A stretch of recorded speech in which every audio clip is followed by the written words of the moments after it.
Nisso. Nesse padrão. Quando sobe muito, é esse padrão que inverte o mercado. E a recíproca é a mesma na queda.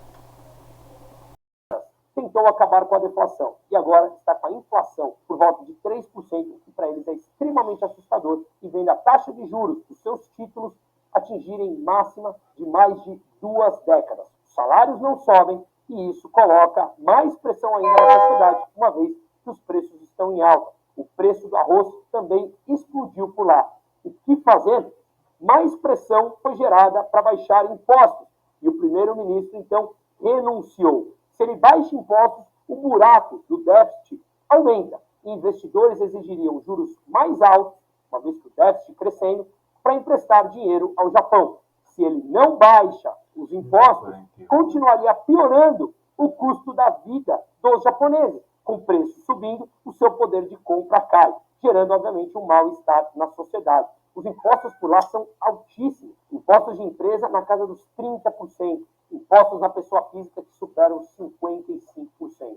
E justamente com isso que nós vemos foi que o spread dos títulos com vencimento de 30 anos e 10 anos aumentou demais. E aqui vai o grande problema, o envelhecimento do país. O Japão sempre foi extremamente produtivo, dos maiores do mundo, mas o envelhecimento, obviamente, complica isso. Pessoas que param de produzir para sustentar mais pessoas na sociedade. Como é que você fecha esse buraco? E aqui a gente volta. Lembra que eu expliquei dos juros artificialmente baixos mantidos pelas compras em excesso do Banco Central do Japão? Pois é, ele permitiu novos endividamentos e permite que ao longo desses anos as pensões fossem sendo pagas com isso, juros baixos, o governo se endivida e consegue arcar os seus custos no curto prazo. E agora os juros subiram. Quem paga mais com isso, ao longo dessa última década, em que os juros foram mantidos artificialmente baixos, pois bem, os mais jovens que não conseguem aplicar o seu dinheiro com rendimentos interessantes e, portanto, foram sacrificados por esse intervencionismo para que as pensões pudessem ser pagas aos mais velhos. Veja que isso é um ciclo do intervencionismo que causa muita disfunção dentro da própria economia. Portanto, se os juros sobem, encarece a dívida e deixa os mais velhos com a perda do poder aquisitivo. Se mantém a taxa de juros baixa, você onera os mais jovens. Veja só a sinuca de bico que eles mesmos se colocaram, junto com grande parte dos outros bancos centrais, com essa narrativa do intervencionismo. O Japão, obviamente, poderia vender parte dos seus papéis que eles têm em dívida pública americana, 1,1 trilhão de dólares. Lembra disso? Ou seja, se ele vendesse uma oferta muito grande desses títulos, poderia levar uma sangria no mercado mundial. Muita oferta da dívida pública americana faria com que os Estados Unidos tivessem que subir a taxa de juros, encarecendo ainda mais a dívida pública americana. Pense, um excesso muito grande dessa dívida, para que ela pudesse ser absorvida com uma demanda importante, a taxa de juros teria que ser mais alta e complicaria a vida dos Estados Unidos, que já estão em dificuldade com o nível da dívida superando os 37 trilhões de dólares. Mas o Japão tem 13% da dívida externa dos Estados Unidos. Se olharmos a dívida pública total americana, 3% está nas mãos dos japoneses. É muito, mas também não seria trágico. Demoraria alguns meses para o sistema talvez se equilibrar novamente. Mas repito, se os juros seguem subindo no Japão, atrairá capital de volta para o Japão. E essa repatriação poderia dar demanda para manter os juros baixos no Japão. E esse ciclo de intervencionismo poderia se perpetuar por mais um tempo, jogando a poeira para debaixo do tapete. Quando será que nós aprenderemos que o nível de intervencionismo traz algum nível de satisfação no curto prazo, mas joga o problema muito maior lá para frente? Lembre-se, proteja o seu patrimônio. Em meio a isso, temos taxas de juros interessantíssimas aqui no Brasil e alguns ativos também nos Estados Unidos. Sempre que a crise passa, a gente fica com medo. E na próxima crise, a gente promete para nós mesmos que na outra atuaremos diferente. Estamos vivendo mais uma delas. Será que você vai deixar passar para mais uma vez se arrepender? As oportunidades estão aí, mas também os riscos e a necessidade de proteção. Seguimos.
Você conhece a técnica dos 2 passos no ChatGPT? É o seguinte, normalmente quando as pessoas usam o GPT, elas testam alguma coisa como, por exemplo, analise esse... Pois bem, meus amigos, o golpe do Centrão para acabar de vez com a anistia foi exposto por Paulo Figueiredo e Eduardo Bolsonaro e, obviamente, eu vou mostrar todos os detalhes desse exposed de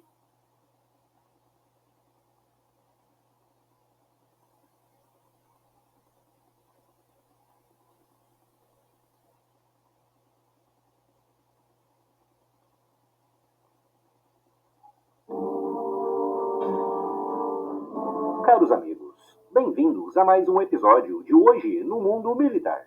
Neste vídeo falaremos sobre o plano de paz para Gaza apresentado pelo presidente Trump e do porquê é considerado o melhor e mais abrangente plano apresentado até hoje para acabar com aquele terrível conflito. A sua empresa pode estar correndo um sério risco sem você saber. Um CNPJ, uma conta do Instagram ou domínio de site não garantem que a marca é sua de verdade. E só existe uma maneira de proteger o nome do seu negócio, o registro no INPI.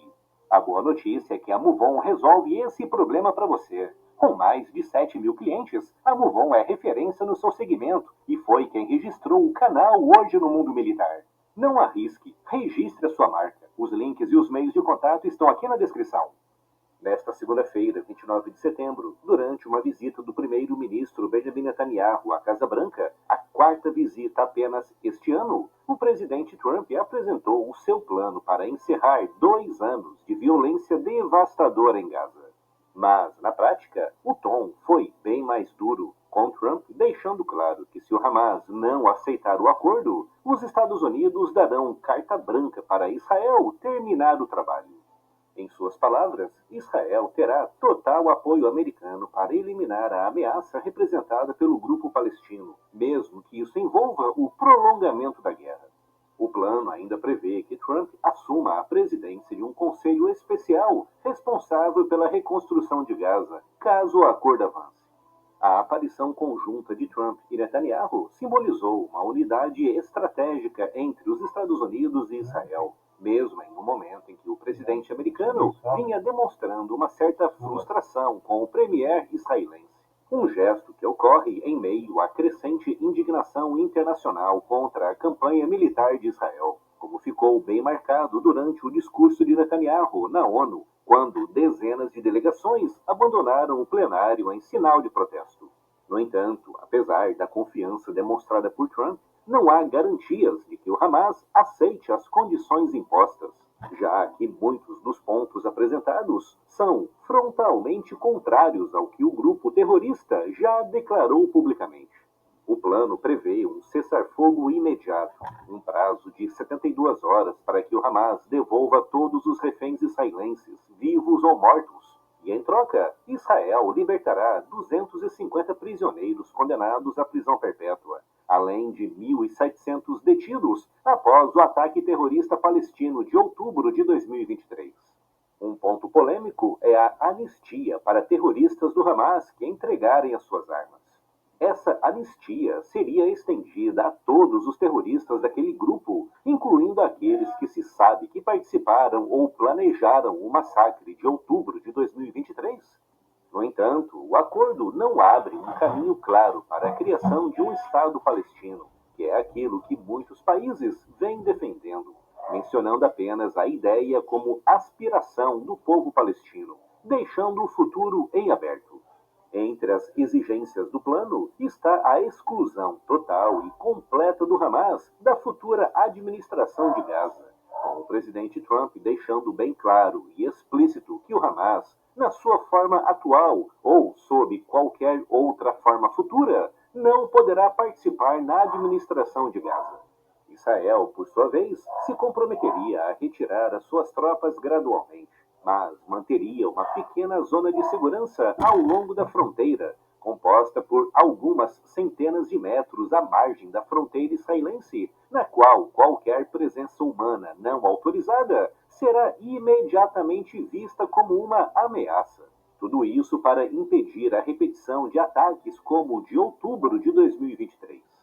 Para alguns analistas, a ofensiva israelense já enfraqueceu tanto o Hamas que os seus líderes terroristas podem ser forçados a aceitar o acordo apenas para sobreviver.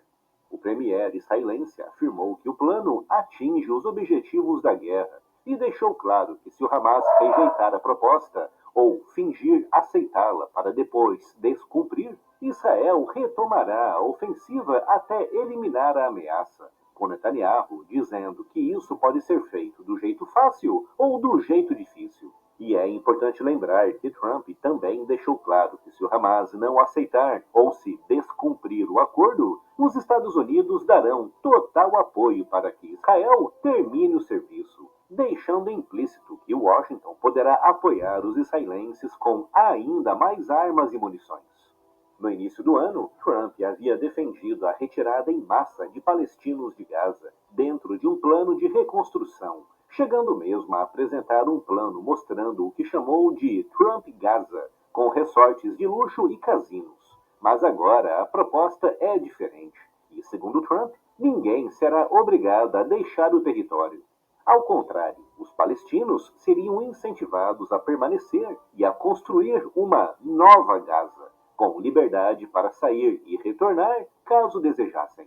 O plano de paz também prevê a criação de um órgão chamado Conselho da Paz, que governaria Gaza até que a autoridade palestina fosse reformada e pudesse assumir o controle. Trump seria o presidente desse conselho, com a participação de nomes como o ex-primeiro-ministro britânico Tony Blair. Analistas destacaram que o plano exige um nível de envolvimento direto dos Estados Unidos sem precedentes, com o próprio Trump atuando como árbitro e garantidor da paz naquele território, tornando o acordo muito mais do que um simples cessar-fogo, mas uma reestruturação completa da realidade em Gaza, com os Estados Unidos no papel principal. O que se vê, portanto, é uma proposta que mistura diplomacia, imposição de condições e ameaça militar. Para o Hamas, trata-se de uma escolha existencial, aceitar os termos e abrir mão do poder, deixando de existir como organização terrorista e abrindo a possibilidade para a paz na região, ou então enfrentar uma ofensiva israelense ainda mais dura e agora com o respaldo total dos Estados Unidos. A decisão sobre o futuro de Gaza e dos seus habitantes está agora inteiramente nas mãos dos terroristas do Hamas. E se ainda não está inscrito no canal, inscreva-se já e acione o sino das notificações para não perder nenhuma novidade. So let us not forget how we got here. Hamas was elected by the Palestinian people. Israel withdrew from Gaza thinking they would live in peace. Remember that a long time ago, they withdrew. They said, you take it. This is our contribution to peace. But that didn't work out. That didn't work out. It was the opposite of peace. They pulled away. They let them have it. And I never forgot that because I said, that doesn't sound like a good deal to me. As a real estate person, I mean, they gave up the ocean, right? Ron, they gave up the ocean. They said, who would do this deal?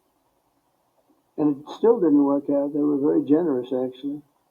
And they gave up the most magnificent piece of land in many ways in the Middle East. And they said, all we want to do now is have peace. And that request was not honored. Instead of building a better life for the Palestinians, Hamas diverted resources to build over 400 miles of tunnels and terror infrastructure, rocket production facilities, and hid their military command posts and launch sites in hospitals, schools, and mosques. So if you went after them, you'd be after them and you wouldn't even realize you ended up knocking out a hospital or a school or a mosque. A terrible thing. Terrible, terrible way to have to fight. No fight is good, but that's a real bad one. So there are many Palestinians who wish to live in peace. Many. I've seen so many of them. And they have support. And I challenge the Palestinians to take responsibility for their destiny, because that's what we're giving them. We're giving them responsibility for their destiny. Fully condemn and prohibit terrorism and earn their way to a brighter future. They don't want the life that they've had. They've had a rough life with Hamas. if the Palestinian Authority does not complete the reforms that I laid out in my vision for peace in 2020, they'll have only themselves to blame. We're giving them an amazing footprint, and they have amazing support from the leaders of the Arab world and the Muslim world. Great leaders. These are great leaders. These are unbelievable leaders that have built great countries and very wealthy countries.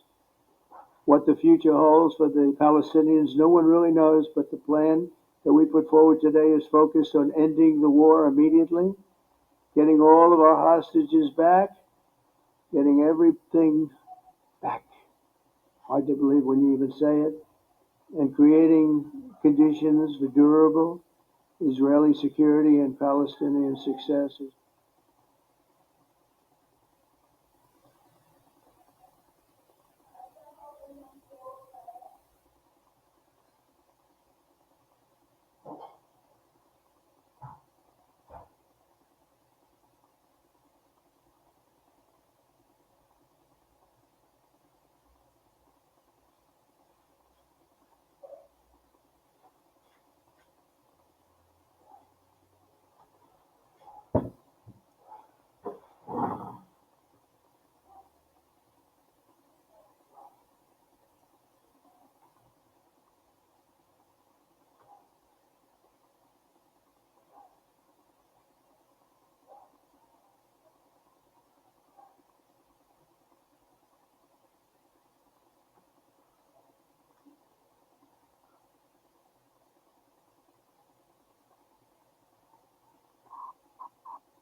Esqueça tudo o que sabe de jogos de guerra. Um jogo de ação em larga escala War Thunder vai trazer uma tempestade de experiências inesquecíveis. Lute nos céus, assalte posições inimigas no solo ou mande os inimigos para o fundo dos oceanos. Tudo num único jogo. Prepare-se para um realismo inigualável. Desde os detalhes mais pequenos aos sons mais autênticos. Vai sentir o calor de cada explosão e o peso de cada vitória. Deixe as barras de vida para trás. No War Thunder, cada munição pode ser decisiva e cada tiro pode mudar o curso de uma batalha inteira. Lute em mapas de todo o mundo, desde a África ao Alasca, usando tecnologia com mais de 100 anos. Desde as clássicas cortinas de fumaça, aos dispositivos de imagem térmica de ponta e aos mísseis de radar. Velocidade, táticas e pura adrenalina. Tudo isso espera por você no War Thunder, onde apenas os verdadeiros heróis prevalecem.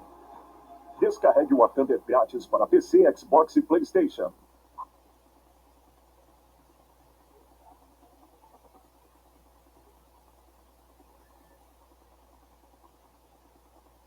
A GoDaddy tem o plano de hospedagem perfeito para qualquer site. Todos os planos incluem 99,9% de tempo de atividade garantido e um domínio grátis. Caros amigos, bem-vindos a mais um episódio de Hoje no Mundo Militar. Neste vídeo falaremos sobre a pesada derrota sofrida por Putin nas eleições parlamentares da Moldávia, abrindo caminho para a entrada do país na União Europeia e o afastamento definitivo da esfera de influência do Kremlin. A sua empresa pode estar correndo um sério risco sem você saber. Um CNPJ, uma conta do Instagram ou domínio de site não garantem que a marca é sua de verdade. E só existe uma maneira de proteger o nome do seu negócio, o registro no INPI. A boa notícia é que a Muvon resolve esse problema para você. Com mais de 7 mil clientes, a Muvon é referência no seu segmento e foi quem registrou o canal Hoje no Mundo Militar. Não arrisque, registre a sua marca. Os links e os meios de contato estão aqui na descrição. Neste domingo, 28 de setembro, assistimos à vitória esmagadora do Partido Paz, liderado pela presidente Maia Sandu, nas eleições parlamentares da Moldávia. Com quase 50% dos votos, o Paz derrotou o Bloco Patriótico, um grupo pró-russo que, segundo fontes moldavas, teria recebido dezenas de milhões de euros de Moscou para influenciar a eleição. Mas por que Vladimir Putin investiu tanto nessa tentativa de interferência? E por que essa derrota é vista como um golpe duro na sua estratégia de guerra híbrida contra a Europa, principalmente agora com invasões de drones e violações de espaço aéreo por caças russos? Primeiro, vamos contextualizar tudo. A Moldávia, um pequeno país encravado entre a Ucrânia e a Romênia, tem sido há décadas um tabuleiro de xadrez para Moscou desde o colapso da União Soviética. Putin vê a Moldávia não como uma nação independente, mas como uma peça essencial na sua esfera de influência, com o motivo principal para isso sendo a sua localização geográfica altamente estratégica. O país fica no flanco sudoeste da Rússia, servindo como buffer entre a Europa Ocidental e a Ucrânia, sob ataque e invasão de Putin desde 2022. Se a Moldávia se integrar à União Europeia, que é a proposta defendida pela presidente Maia Sandu, isso fortalecerá ainda mais o bloco europeu, potencialmente abrindo portas para adesões futuras, como da própria Ucrânia, e isolando ainda mais a Rússia econômica e militarmente. Mas o trunfo principal de Putin na Moldávia é a Transnistria, uma região separatista controlada por Moscou desde os anos 90. Ali há cerca de 1.500 soldados russos estacionados, disfarçados de forças de paz, e a área serve como base para operações de inteligência, contrabando e desestabilização, com Putin usando a Transnistria para exercer pressão sobre o controle de rotas de energia como gasodutos russos, e até mesmo como possível ponto de lançamento para ações contra a Ucrânia ou até mesmo contra a Romênia. Mas se a Moldávia efetivamente entrar na União Europeia, a Transnistria ficará ainda mais isolada do que já está, enfraquecendo o poder de barganha russo na região e podendo até mesmo abrir caminho para o fim do controle russo sobre aquela área. E é importante frisar que dentro da Transnistria, o partido de Maia Sandu, pró-europeu, obteve quase 30% dos votos, indicando que o controle russo sobre aquela região não é total. Putin investiu pesado nas eleições moldavas, com estimativas falando em dezenas de milhões de euros em propaganda nas redes sociais, fake news, cyberataques e até compra de votos. Tudo com o objetivo de impedir a adesão moldava à União Europeia, que Sandu promove ativamente, e preservar a Moldávia como um estado tampão contra a expansão ocidental. Mas por que essa derrota eleitoral, neste atual momento específico, é vista como um soco no estômago para a estratégia de guerra híbrida de Putin contra a Europa? Guerra híbrida, para quem não lembra, é o arsenal não convencional de Moscou contra o Ocidente, misturando desinformação, interferência eleitoral, cyberataques, pressões econômicas e provocações militares. Tudo para desestabilizar a Europa, mas sem ataques mais diretos que poderiam mergulhar a região na guerra. E a Moldávia era justamente um teste perfeito para essa estratégia de guerra híbrida russa. Mas, apesar da forte interferência russa, o Paz venceu com folga, mostrando que as táticas de Putin falharam. Isso não só reforça o caminho europeu da Moldávia, como também expõe as limitações da máquina de influência russa, principalmente em um país com forte desejo de integração à União Europeia. E em um contexto mais amplo, essa derrota russa chega em um momento especialmente crítico. Como sabemos, agora, em 2025, Putin intensificou as provocações contra a Europa, incluindo invasões de drones russos no espaço europeu de membros da OTAN, como Polônia e Romênia, causando danos em casas, forçando o fechamento de aeroportos e elevando o nível de alerta militar em todo o leste europeu. Além disso, caças russos violaram o espaço aéreo estoniano e sobrevoaram navios alemães no Mar Báltico, criando uma sensação de impunidade e testando a unidade e a força de resposta da Aliança Atlântica. Todas essas ações fazem parte da guerra híbrida russa, que envolve semear o medo, dividir aliados e minar a confiança pública nos governos europeus.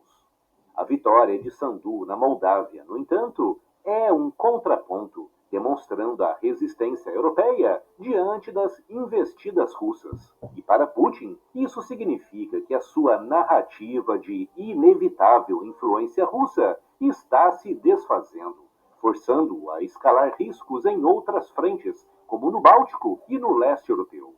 Em resumo, Putin queria a Moldávia para manter um pé na porta da Europa, usando a Transnistria como alavanca e evitando que o país se tornasse um exemplo de sucesso democrático pró-Europa. Por isso, essa derrota não é só eleitoral. É um revés estratégico que expõe as rachaduras e fraquezas da guerra híbrida russa contra a Europa. Se ainda não está inscrito no canal, inscreva-se já e acione o sino das notificações para não perder nenhuma novidade. Este clar că miza Rusiei este mare, tocmai de aceea investește atât de multe resurse în alegerile din Republica Moldova și nu poate fi această miză legată doar de Republica Moldova. E clar că această miză este legată în primul rând de războiul din Ucraina. Rusia vrea să preia controlul asupra puterii Moldova ca să poată folosi Moldova împotriva Ucrainei, dar și împotriva unor state ale Uniunii Europene, pentru că aici ar putea să instruiască oameni pe care să-i trimită pentru tot felul de face mult rău și își dorește să controleze Republica Moldova pentru ca să ne folosească împotriva altor state. Credeți că Rusia vrea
Aqui é defesa, meu velho. Comprador aqui, ó. Ele veio com força, testou, subiu. Bora sair aí. Vamos esperar a reação dessa barra vermelha aqui, ó. Para saber se é um freio ou uma continuidade da queda, né? Mas com certeza sair aí. Mais garantido. Mas eu acho que é continuidade. Vamos ver, né? Essa região aqui, ó. É uma região de defesa dos compradores, né, velho? Bronca. Era para eu sair aqui. Era para eu sair aí onde está. Vamos ver, né? Se a continuidade não pode ser a quebra da estrutura. Esse vermelho aqui pode ser uma quebra de estrutura. Vamos ver, né? Se ele vai cair mais. Enquanto isso, vamos ver como estão as coisas lá em Detroit.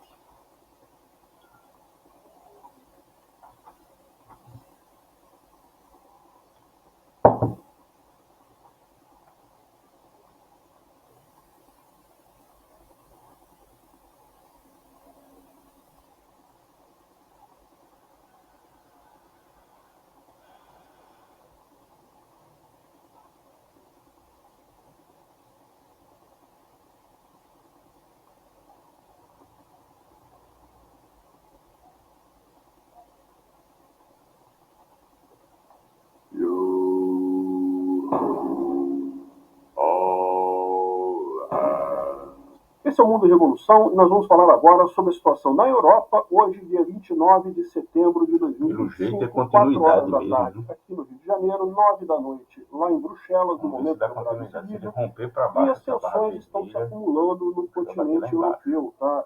A Rússia insiste em avançar com drones sobre a Polônia, sobre outros países bálticos, parece que está querendo comprar uma guerra com a OTAN.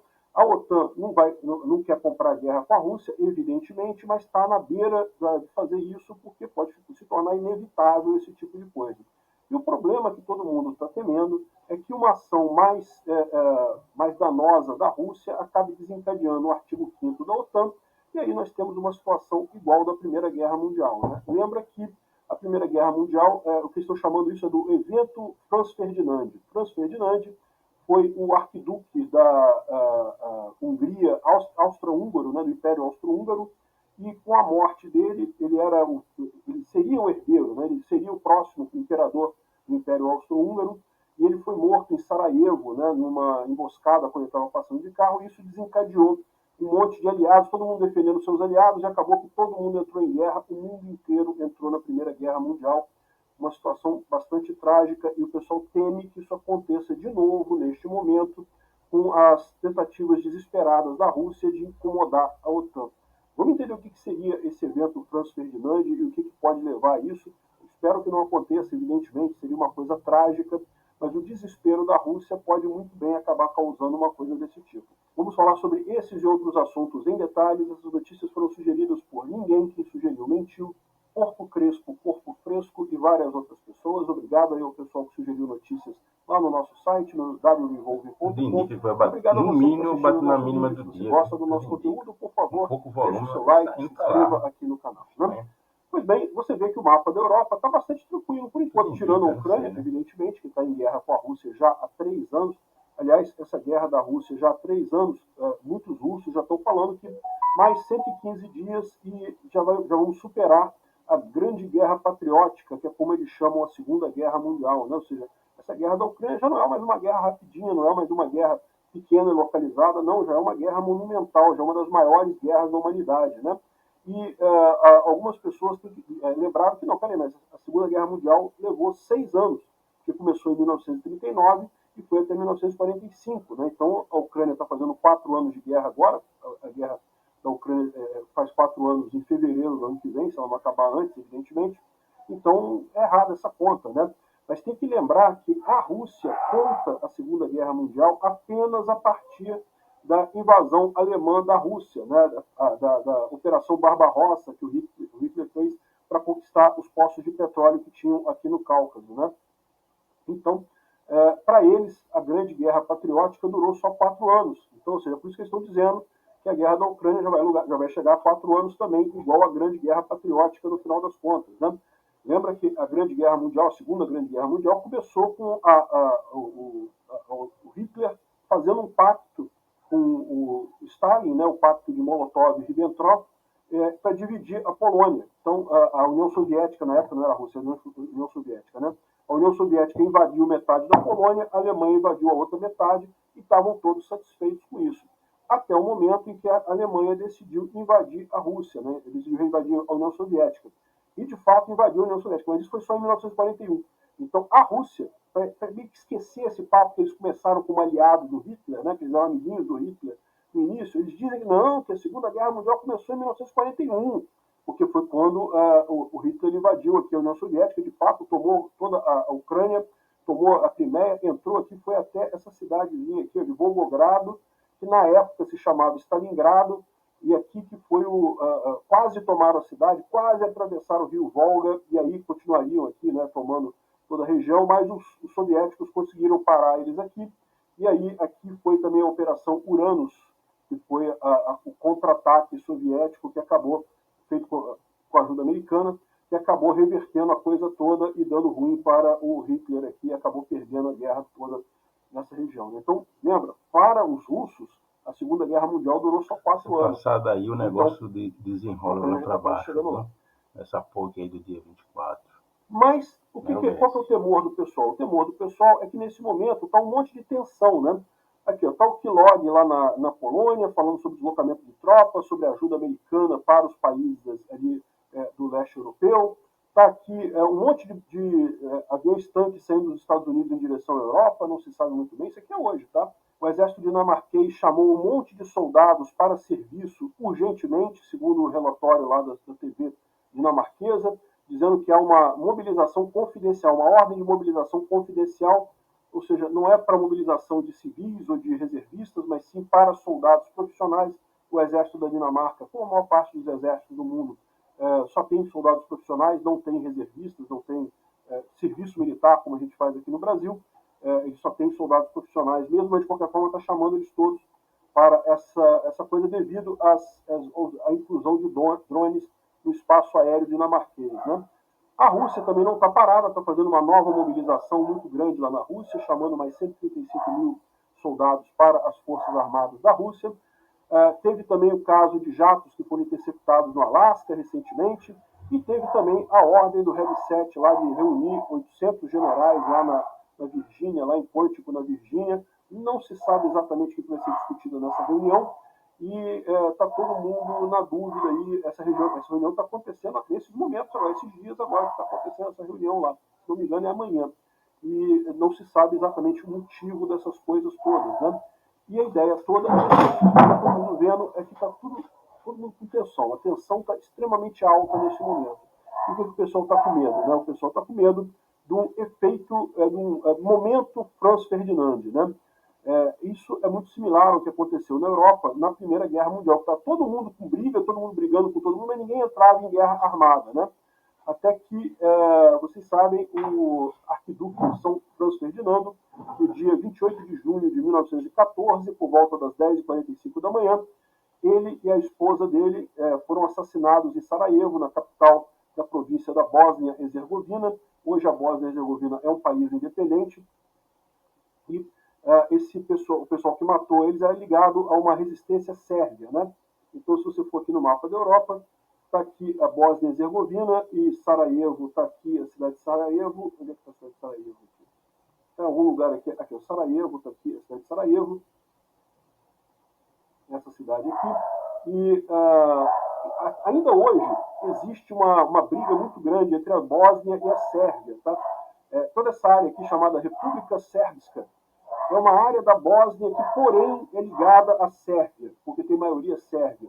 É mais uma solução terrível que o pessoal inventou aqui nessa história, mas o fato é que a Sérvia, na época, estava brigada com a Bósnia, que fazia parte do Império Austro-Húngaro, e aí teve esse assassinato do Franz Ferdinando. Aí o Império Austro-Húngaro decretou guerra contra a Sérvia, e aí que se dividiu tudo. Por quê? Porque a Alemanha tinha aliança com o Império Austro-Húngaro, haviam outras alianças também. No final das contas, ficou essa parte aqui.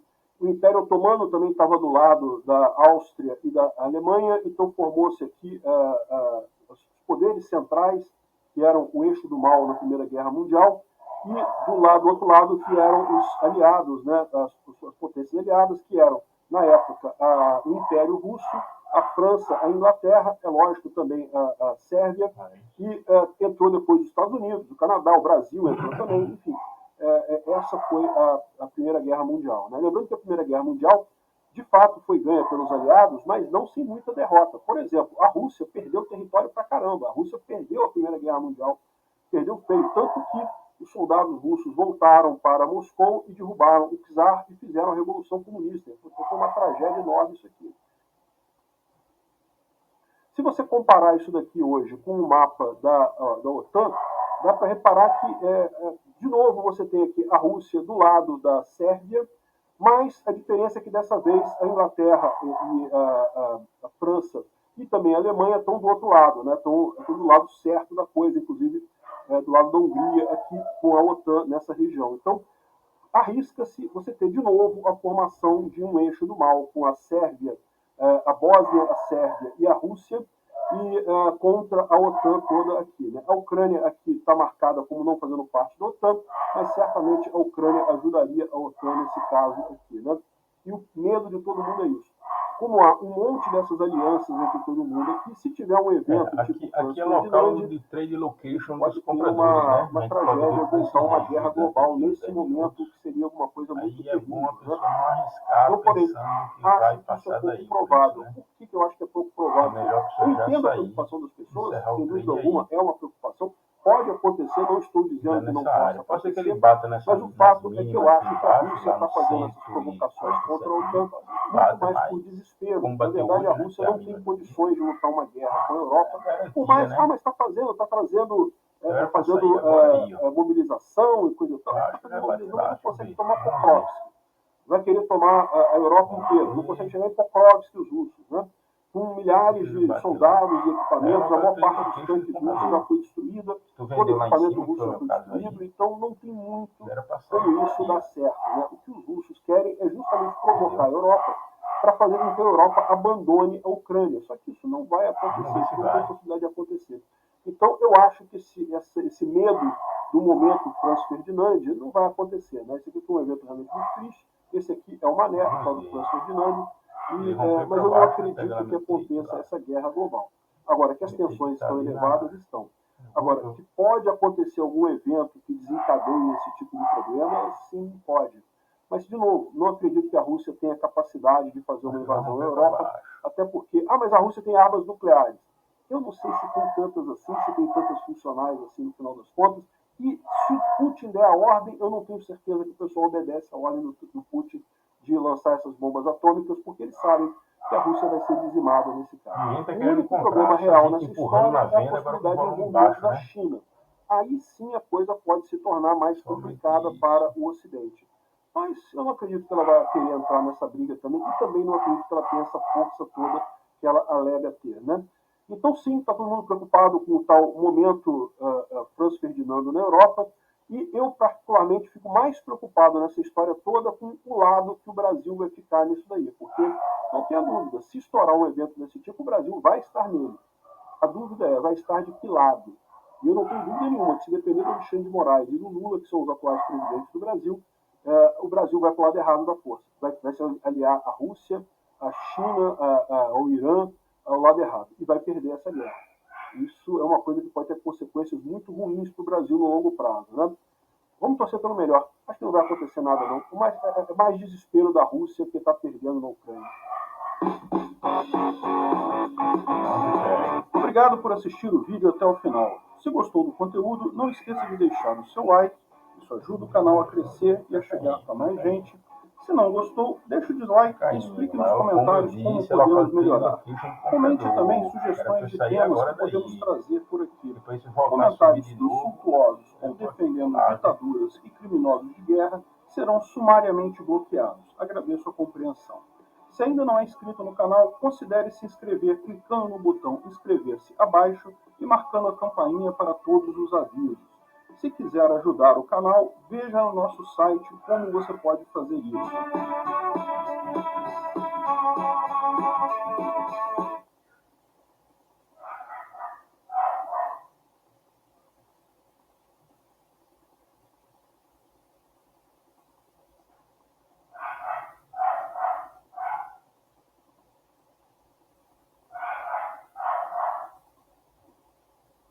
O vídeo tá longo, mas tem que ser longo mesmo, porque tem que mostrar a realidade. Ficar cortando o vídeo, a galera desconfia. Deixa ele longo mesmo. Surgiu a verdade. Conspiração. Não. Local tem bloqueio de comprador, meu velho. Vamos ver se eles vão defender ou não. Mas para ir, eu acho que eu vou sair aí. Eles não tentam defender. Vai que eles defendam, aí eu perco um trade bom desse aí. Mas eu vou pegar lá no take.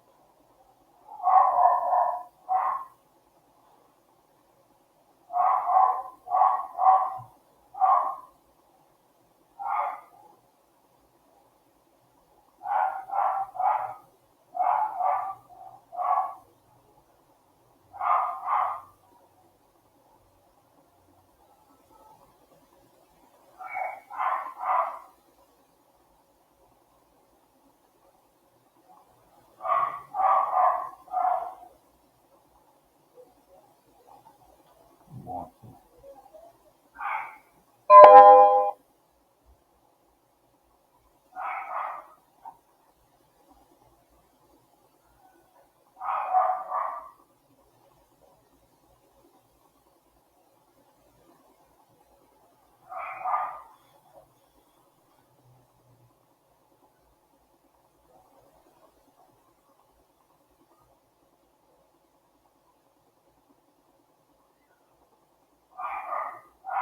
Ele vai estourar para baixo.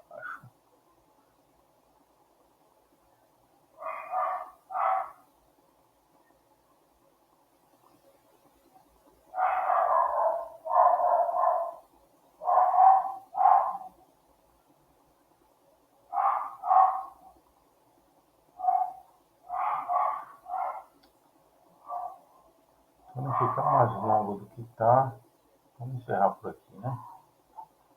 Encerrar por aí.